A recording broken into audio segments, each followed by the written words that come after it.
துதிக்கிறோம் ஆண்டவரே, ஸ்தோத்திரிக்கிறோம் ஐயா. துதிகளின் மத்தியில் வாசம் பண்ணுகிற எங்கள் தேவாதி தேவனே, ஸ்தோத்திரம் ஆண்டவரே. இந்த காலை ஆராதனைக்காக உமக்கு நன்றி செலுத்துகிறோம் அப்பா. அப்பா, நாங்கள் நிற்பது நிர்மூலம் ஆகாமல் இருப்பது உடைய கிருபை ஆண்டவரே. உடைய பலிபீடத்தில் நிற்க தேவன் தந்த நல்ல கிருபைகளுக்காக உமக்கு நன்றி செலுத்துகிறேன் ஆண்டவரே. அப்பா, அந்த மாதத்தின் வாக்குத்தத்தை உடைய கரத்தில் ஒப்பு கொடுக்கிறோம் அப்பா. நீர் சொன்னால் ஆகும், நீர் கட்டளையிட்டால் நிற்கும் என்று ஆண்டவரே. அப்பா, உடைய விசுவாச பிள்ளைகளுக்கு நீர் கொடுத்த வாக்குத்தத்தின்படி அப்பா ஸ்தோத்திரம் ஆண்டவரே. வந்திருக்கிற ஒவ்வொரு பிள்ளைகளுடைய கூடாரத்திலும் அப்பா உடைய வாக்குத்தத்தம் பலிக்க பண்ணும்படியா செபிக்கிறேன் ஆண்டவரே. ஸ்தோத்திரமையா. ஆராதனை வேலையில் உடைய நாமம் மகிமைப்பட்டதுக்காக நன்றி செலுத்துகிறோம் ஆண்டவரே.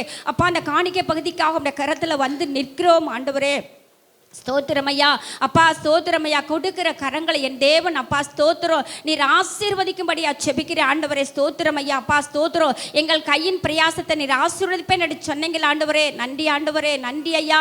அப்பா, வேலையிலும் அப்பா வியாபாரத்திலும் பிசினஸ் காரியங்களிலும் ஆண்டவரே உம்முடைய கரமையா தேவ பிள்ளைகளோடு கூட இருக்கும்படியா செபிக்கிற ஆண்டவரே. ஸ்தோத்திரம். அப்பா, எங்கள் சபை மக்களுக்கு எஸ்ப்பா ஸ்தோத்திரம் வீணான நஷ்டங்களுக்கு என் தேவன் விலைக்கு பாதுகாத்து கொள்ளும்படியா செபிக்கிற ஆண்டவரே. அப்பா ஸ்தோத்திரம். வீணான மருத்துவ செலவுகளுக்கு ஆண்டவரே ஸ்தோத்திரம் ஐயா. வீணான விரயங்களுக்கு ஐயா ஸ்தோத்திரம். எங்கள் ஜனங்களை தேவன் அப்பா நீங்க வேறு பிரித்து பாதுகாத்து கொள்ளும்படியா செபிக்கிற ஆண்டவரே. அப்பா, கொடுக்கிற கரங்களை என் தேவன் அப்பா நீங்க ஆசீர்வதிக்கும்படியா செபிக்கிறோம். உம்முடைய நாமம் மாத்திரம் மகிமைப்படட்டும். இயேசுவின் நாமத்தில் செபிக்கிற எங்கள் ஜெபங்களும் ஜீவனுள்ள நல்ல பிதாவே, ஆமென்.